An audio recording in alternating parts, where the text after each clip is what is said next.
Welcome to Vlogmas Day 2. We're just going to be talking about what I'm reading, some books I bought today. I have Barnes & Noble. I will be doing like an official haul at the end of the month. But I haven't read. Yesterday was the only day that I didn't read, and I don't think I'm going to read today, but that might change. You never know. There's just a lot that I need to do. So I already did my monthly Barnes & Noble trip. I just got back from there. Yeah, I was just outside, so my hair's kind of crazy. So I just got back from there, and I will show y'all what I got in a little bit. I went in not really having an idea of what I wanted. I literally texted my friend who I read a lot of the same books with. I was like, have we talked about anything specific that I need to purchase? And the answer was no. So I just went in and I was like, ooh, I'm going to see if they have any of the books that were nominated for the Booker Prize. And I got one of those, and I did find the book that won the Booker Prize, but it was already after I had 4 books in my hand, and I was like, I'm not going to buy any more books than this. That was a loud car or motorcycle, but so I didn't end up getting Prophet Songs, I think is the name, by Paul Lynch. Or Lynn, I think it was Lynch.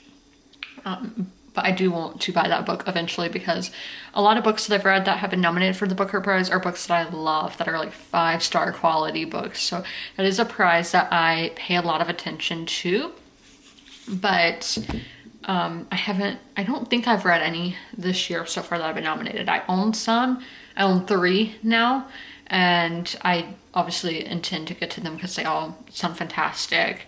But I do need to do the math to find out how many pages I read this past week, and to find out how many pages I read in November in total. So I thought I would do that with you. If you hear something, I have my caffeine right here. This is my mug for December.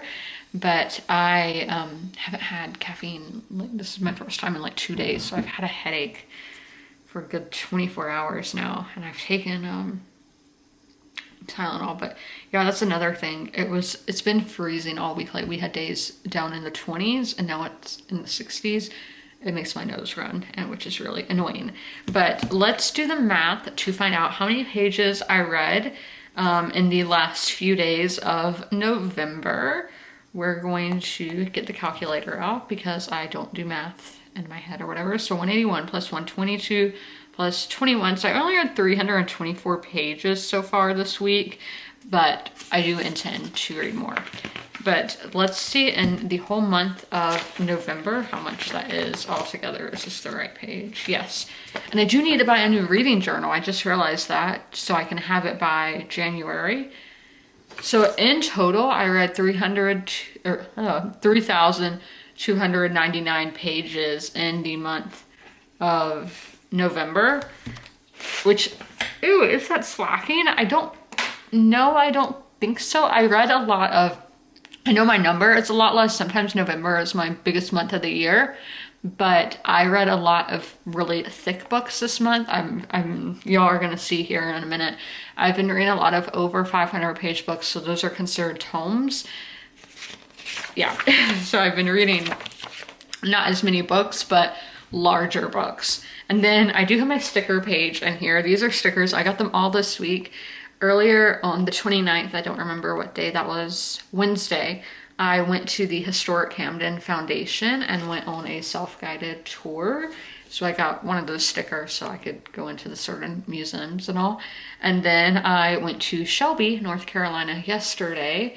These are both, I've been to both these places before, but I went to a antique shop and they had these stickers, so I wanted to get one because I love having stickers for places that I have traveled. Now, I don't know how many books I read in the month of November. I really have no clue. I do need to get those and take a picture for Bookstagram so I can post that, and I do that every month. But I was out of town yesterday, and when I got back it was already dark, and I like to do my Bookstagram pictures outside, at least for November. I was doing outside pictures and it was pitch black already, so I couldn't do that. And I'm on the wrong app. I need to go to Storygraph, and I am gonna get a little bit here. Ooh. Yeah, I've had water. I have my water bottle right here, which has like nothing left. I had that with my lunch. And I've, like, yesterday, I'm sorry about my nose. I had tea at lunch. I went to a restaurant, and then I had milk because I was having acid reflux, and then water. But okay, that's all year. Where is November? So I read 7 books, which is not bad. That is a great amount of books. And then genres read, I don't know. Let's go to Goodreads for this. I use multiple apps, yeah. Was Acts of Desperation in November?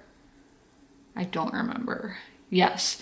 So that is contemporary. I consider contemporary and literary fiction the same thing by how I do in my reading journal, because on my Google Doc, which I haven't really used lately, it's separate, and then on Storygraph it's separate.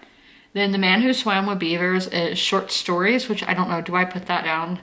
Do I put that down as a genre? Let's see if I did that in previous months. Look at that North Carolina sticker I have. Okay, it's looking like I don't count short stories and just do whatever genre the short stories are, which with this one, I'm gonna say it's contemporary, so we're just gonna keep that.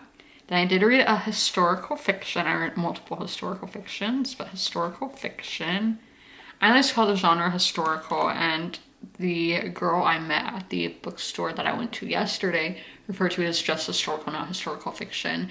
But then I've met other people recently who are like, okay, do you mean historical nonfiction or historical fiction? I'm like, I mean fiction. But so it's funny to see how different people categorize things. So then we have Carrie Soto is Back, which was also considered historical, which is weird because it takes place in the decade I was born in. Then Birdsongs Don't Lie, which is another short story collection, and we're gonna classify that as contemporary. It came out 2 years ago. The Love Songs of W.E.B. Du Bois, I love that book, and it is a historical fiction as well. And then Did You Hear About Kitty Carr is also a historical fiction. So I literally only read 2 genres in November, which is kind of crazy. Then how many pages was it again that I read? I read 3,299. Now my favorite book was The Love Songs of W.E.B. Du Bois, sorry. The Love Songs. I looked for that author's poetry at Barnes & Noble, but I didn't see any. But I don't really know how the poetry section works. It was not alphabetical order. It was really confusing. Okay, my least favorite book was Imperium. And I do want to do a, and then books I didn't finish is this whole stack right here. So The Republic of East LA, and these aren't DNFs. I do plan on finishing these. The Republic of East LA, Crossroads, and Hang the Moon, and The Fiery Cross. Okay, I really need to wipe my nose. Winter time, right? To me, December 1st is the first day of winter. I know different people categorize the seasons in different ways of when they start. I hear Fred. Or at least I thought I did. He might be back there somewhere. Okay, so we're going back to Storygraph because Storygraph lets you do decimals for book ratings. Oh, it has my average rating right there for me. So it was an average of 3.39. So a below average reading month, but they happen. It happens. You can't fault it. Now we're going to go to December on here. December 2023. December's a nice month. Okay, so the quote, because they do have quotes at the start of each month. He loved books, those undemanding but faithful friends. Oh my gosh, that's by Victor Hugo, who I do love Victor Hugo's writing. So the first of the month, today is a Friday, correct? Yes. So turn this 1, 2, 3, 4, 5, 6, 7, 8, 9, 10, 11, 12, 13, 14, 15, 16. Oh my gosh, this nose is so annoying. 16, 17, 18, 19, 20, 21. That's the first day of winter for some people. 22, 23, Ooh, it's Christmas Eve's on a Sunday. That's fascinating. 26. So I will not work Christmas. Mondays are usually my busiest day, but Christmas Day is a Monday. I did work on Thanksgiving this year, so we're gonna have to cut this in two. They don't have 31 days. So that also means New Year's Eve is a Sunday, which I don't really like that, but I didn't make the calendar. Now we need to plan out my videos, what videos I want to film. December and January are always kind of stressful because there's so many videos that are around like best book of the year, least favorite book of the year, end of the year book tag. So we're gonna start with my TBR. That's why I only do the first Monday. And then I do a tag video. And the tag, oh, I put it on Monday. It's supposed to go, well, I film it on Monday, but it will be uploaded on Tuesday. But so my TBR, and then the 11th will be end of the year book tag. End of the year, I spelled year wrong, book tag. And this is, I'm always confused. I'm like, do I do a wrap up in December? It's kind of confusing. So, because Christmas will be a haul. We do that as a haul. Obviously, we do that every year. Every creator pretty much does that. So I guess we just do my wrap up on the 18th. Okay, so there we go. We have my videos planned. And in December, I don't go in with a TBR. And then the first day, so this is Monday, Tuesday, Wednesday, Thursday, Friday. 1, 2, 3. So my planner is ready. I do need to put my ASMR videos in there, but I don't have a clue what I'm doing yet.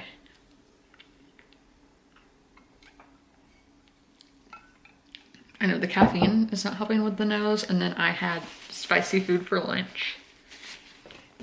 But let's talk about what am I currently reading, because I'm doing these daily vlogs and I don't want to explain in every single vlog what I am reading, because that would just be so repetitive for 25 days straight.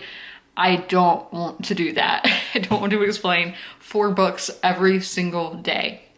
So I'm going to do it in this video, and I will just be like, go to this video if you need to know what these books are about. So the first book I'm going to talk about is my ebook pick. And I try to read a chapter in here every day. I didn't yesterday because, as I said, I had a headache and I did not want to stare at a screen while dealing with that. And my ebook is The Fiery Cross by Diana Gabaldon. This is the 5th book in the Outlander series. Outlander is really genre bending. We have science fiction, historical, romance, family saga. It's just a big epic book series with lots of different genres and tropes thrown in, and I love that. It's like my favorite kind of thing to read, is when you can put so much into one book or in one book series. But this is about Claire. She was a World War II nurse, and she goes to Scotland on her honeymoon in the 1940s. She goes to a stone circle after the Samhain, I think is the day that she was there. So the veil between our world and parallel universes and all of that are very thin on that day.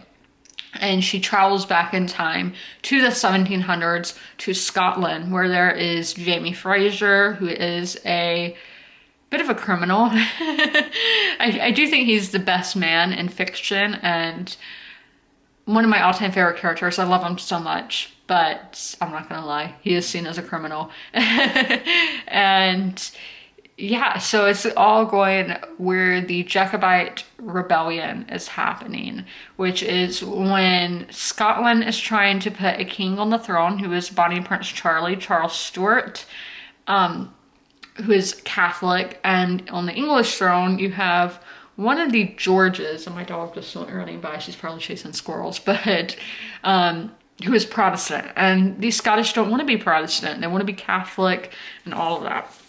So that's my ebook pick, and I am 30-some% into here. I'm on page 468, and the tabs down are my annotations. Then we have my mood read, which for my mood reading this month, I am doing books nominated for the Goodreads Award. Usually I would do the Book of the Month Award, but they have moved that to be later. It's happening, I guess earlier in the year. It's happening in like March, to my understanding. And there goes my dog again, running back. But so I'm doing the Goodreads, and this one was nominated for, and I'm only doing for the books that I own. I'm not going out and buying books I don't own. This one was nominated for Best Historical of the Year. It's not.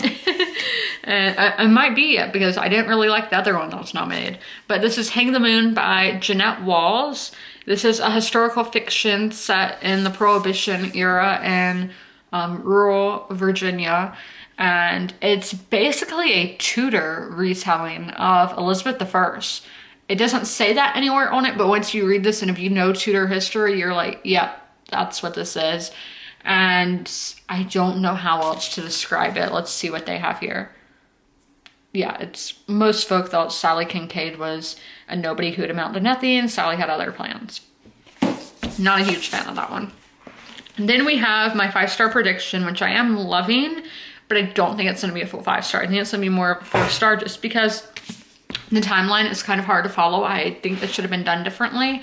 And that is Crossroads by Jonathan Franzen. I did see this book at the bookstore today, and I thought about buying some of the author's other books, but I'm gonna wait till I finish this one, even though I am loving it. I'm over halfway into it, so something really bad would have to happen to make me not want to read any more of it. I'm trying to get it so y'all can see the book.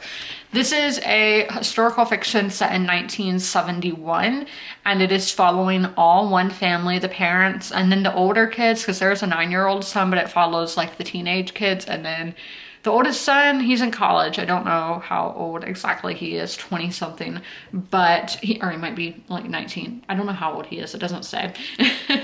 Or it might have said, who knows? Because it is very dense. I am following along with the audiobook, which is obviously very helpful, and I would recommend going that route if you want to read Crossroads by Jonathan Franzen. And this is really, the dad is, I don't know if he's the main preacher, but he works at a church. And Crossroads, what this book is named after, is the like youth group at the church. And this is happening during the time of the counterculture and everything. So involving that in the church, making church cooler for the teenagers. Then we have my short story collection, which is The Republic of East LA by Luis J. Rodriguez. This is a short story collection all taking place in East Los Angeles.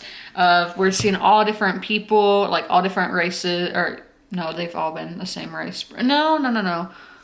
I don't know. There have been like 2 races so far, but all different genders, all different age groups, seeing how they go about life. So let's look at what I bought at Barnes & Noble. Camera, cool down a little bit. So I'm not going to do in-depth descriptions of these books because they will have their own video one day. So I got 2 hardbacks, and the first one being Northwoods by Daniel Mason. First off, I love this cover. This is set, I'll just read the little short description.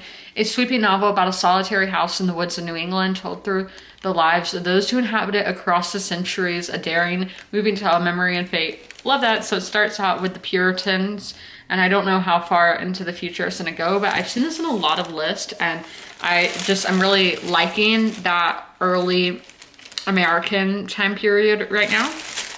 And then the other hardback I got is Mobility by Lydia Kiesling. So I've never heard of this book, but it takes place in 1998 in Azerbaijan. And that really drew my interest because I'm really fascinated by those former Soviet states and think it's going to be really interesting to read. So Bunny Glenn believes in climate change, but she also likes to get paid. That is the short description.